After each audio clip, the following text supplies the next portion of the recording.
It boggles my mind that I'm almost 88 and I can talk about it.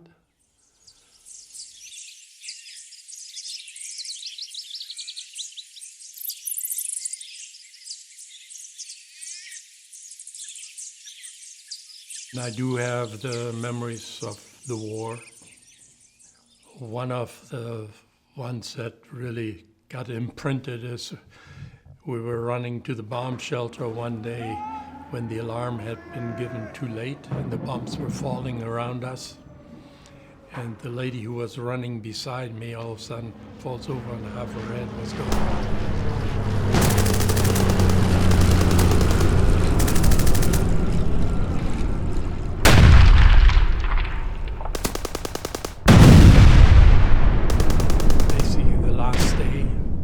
The war, we were peppered by shells fired by tanks all night long. And the bomb shelter that I was in held about 3,000 people. The bomb shelter was cracked around the middle and it had about a half-an-inch gap that you could see light through from a 500-pound bomb that we got hit by dead smack center. But fortunately, that's all that bomb did. But needless to say, we could not hear anything for about 3 days. Some of the lighter moments after the war, when they started repairing stuff, one of the things that they were doing is moving all the streetcars to a repair yard, and we would jump onto them and then jump off after a while and go back.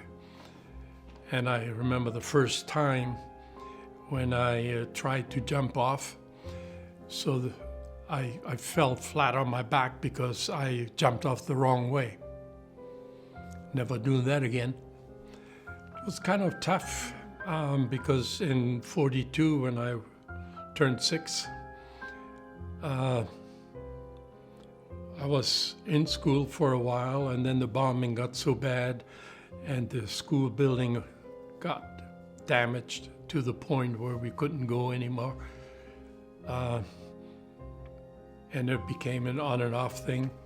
And then after we got bombed out, my dad sent my mom and my sister and I to his mother about 80 kilometers south of Bremen, to a place where there was really not much of to bomb out.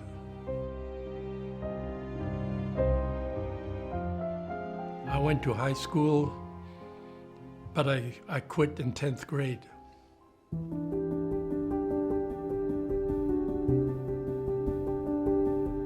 I got into the apprenticeship program at that particular company.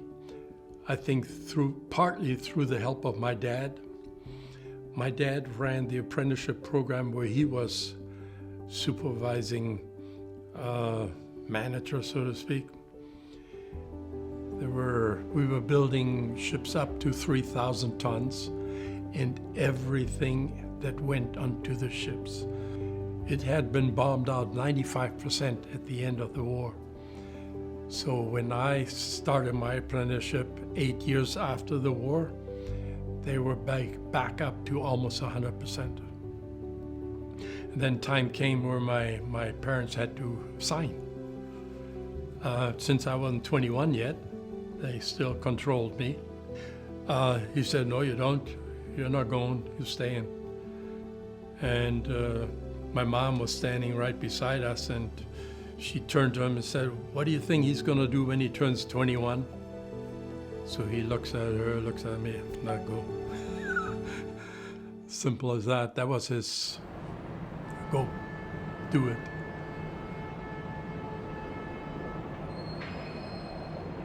So I decided to leave home and immigrate to Canada. My buddy and I, we had taken a 3-month-long road trip all over the US and Mexico in 1960. And passing through here, this area, we decided this is where we were going to end up at. After having served in the Army for 3 years. When I got out, I ended up here in California.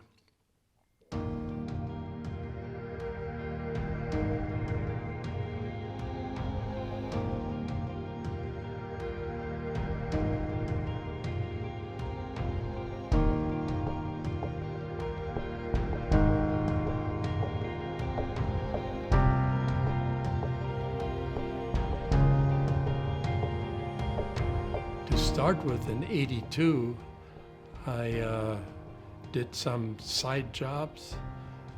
I actually built a very special vacuum system like I showed you at the shop.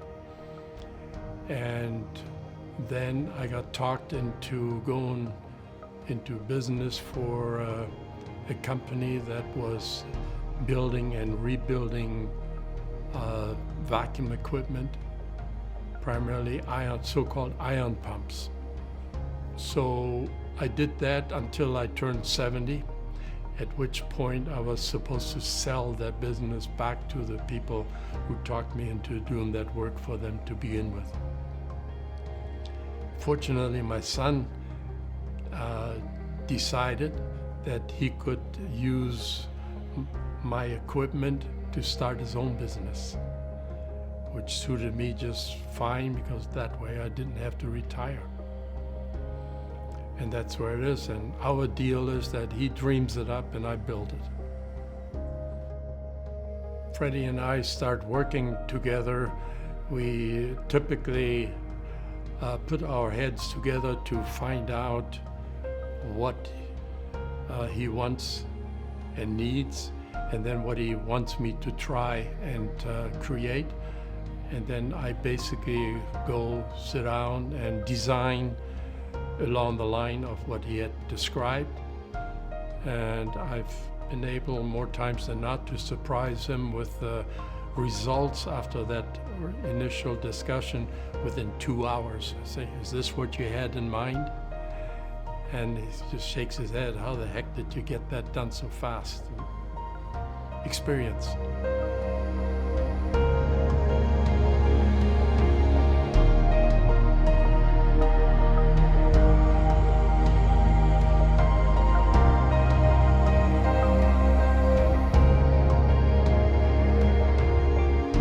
Jan was her brother, and she was Herta. And the way we kind of got close in those days is after I came back to visit from Canada after 3 years, she had appeared all of a sudden. And her brother and his girlfriend at the time wanted to go to a New Year's dance in our main cathedral. I asked his sister then, and she went along. Then we kind of re-met when I was sent back to Germany in '60. This was '59, and in '62 I reappeared, and she had grown a little more, and we started going out. And then I left the Army to come back here, and she had not finished her apprenticeship, so she needed another 6 months to do that. Then after she did, she followed. And then next day we jumped into the car and went to Carson City and got married. And then we kept on going to, I think, Disneyland, if I'm not mistaken, for our honeymoon. For some odd reason, we decided to have a cabin up in the mountains. We found a place that we liked at Pollock Pines on Highway 50. We would go up there and meet with friends and basically have Christmas there, holidays. There was a nice lake down below. We basically used it to go skiing, so that was more than halfway up. It was only an hour, I think, less than an hour from the skiing place, Sierra Ski Ranch.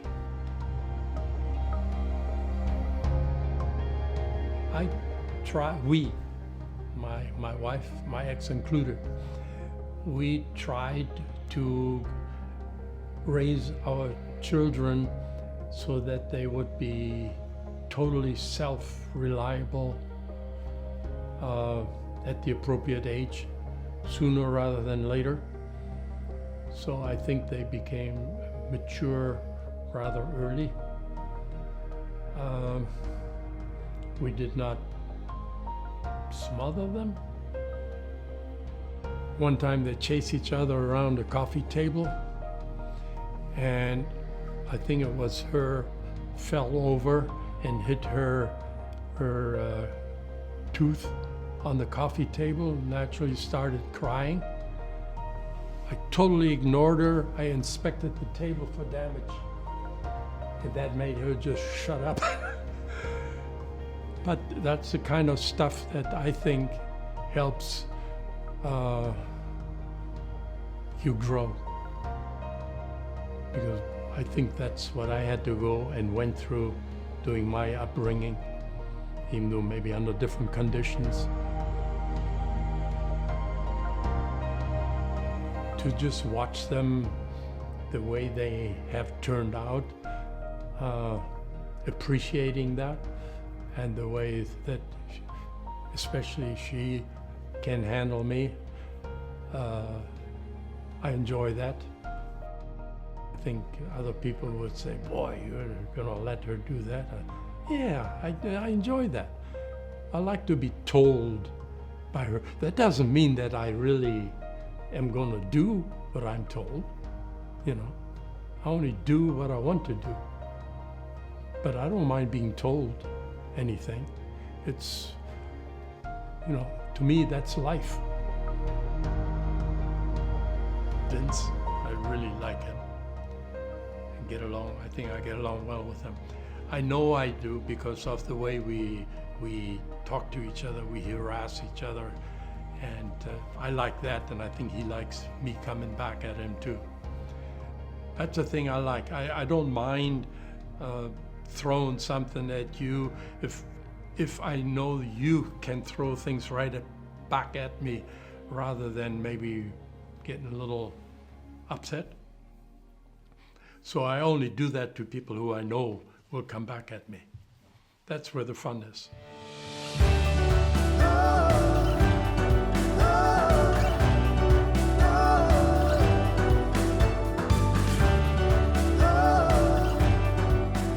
I really went to places I wanted to see all my life, like Machu Picchu, pyramids, Angkor Wat. Yeah, that picture of the Taj Mahal, I actually took that. And it was early in the morning, before it had basically opened, just after dawn or sun up.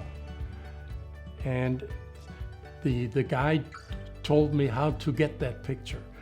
Turned out there was a bench at the end of that pool, and he said, if you sit on it backwards and you lean over backward, then they're hitting the bottom with your head, and then take the picture. That's the result. I enjoyed that. I thought that was pretty good.